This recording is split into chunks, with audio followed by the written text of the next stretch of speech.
Hey folks, how you doing? Today I'm going to show you how to troubleshoot a circuit with an oscilloscope. This board won't give me any voltage past the barrel jack. So let's just check that. Get our earth on our USB port. So here we have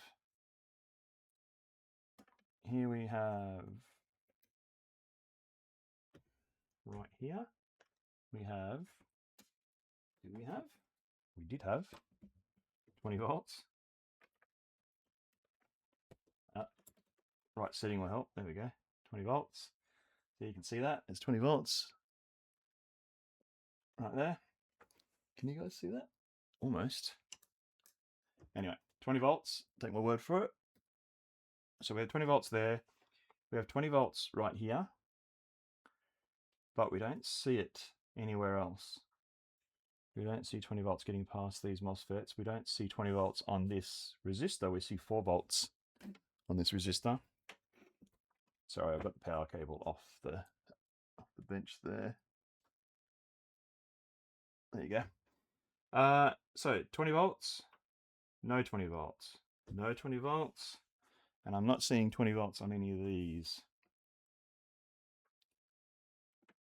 All right, so where does this rail go? What do we have up here? Nothing, nothing, nothing, nothing, nothing there. So none of our rails have voltage. Nothing's turning on. Okay, if we look at our thermal camera, I can't see anything that's happening. Let's see if you guys can see that. Here we go. There's the board. So there's nothing getting hot. Nothing getting hot. So are we shorted, or we have a failed MOSFET, or we have a failed power control circuit? I'm not sure. One thing we can do is inject some voltage. So I've got my power supply on 200 milliamps, 1 volt.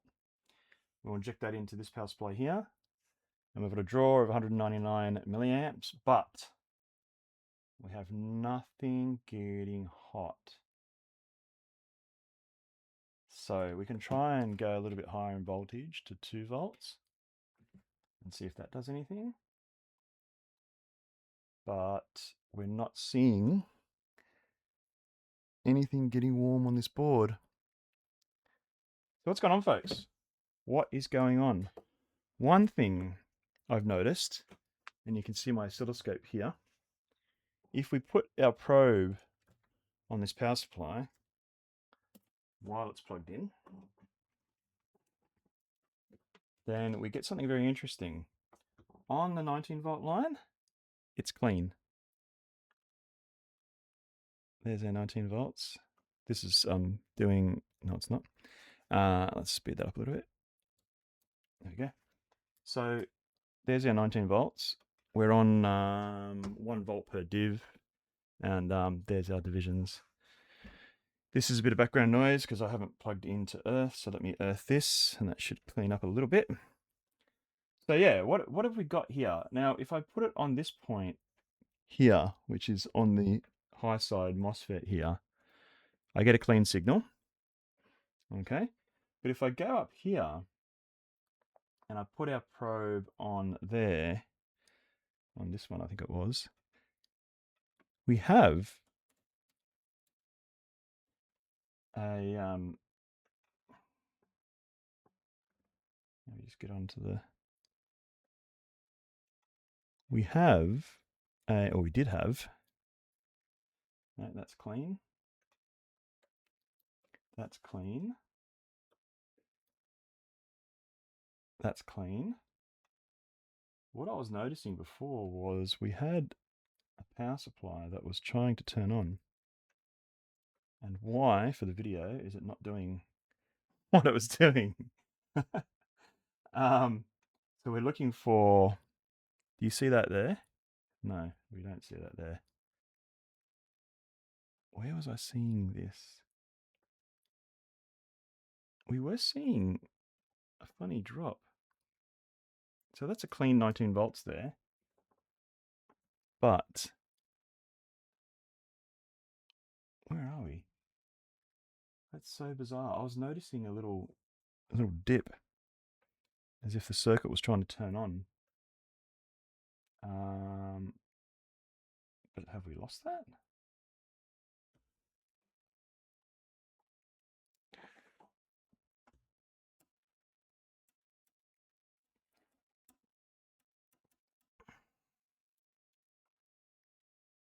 Yeah, it looks flat to me.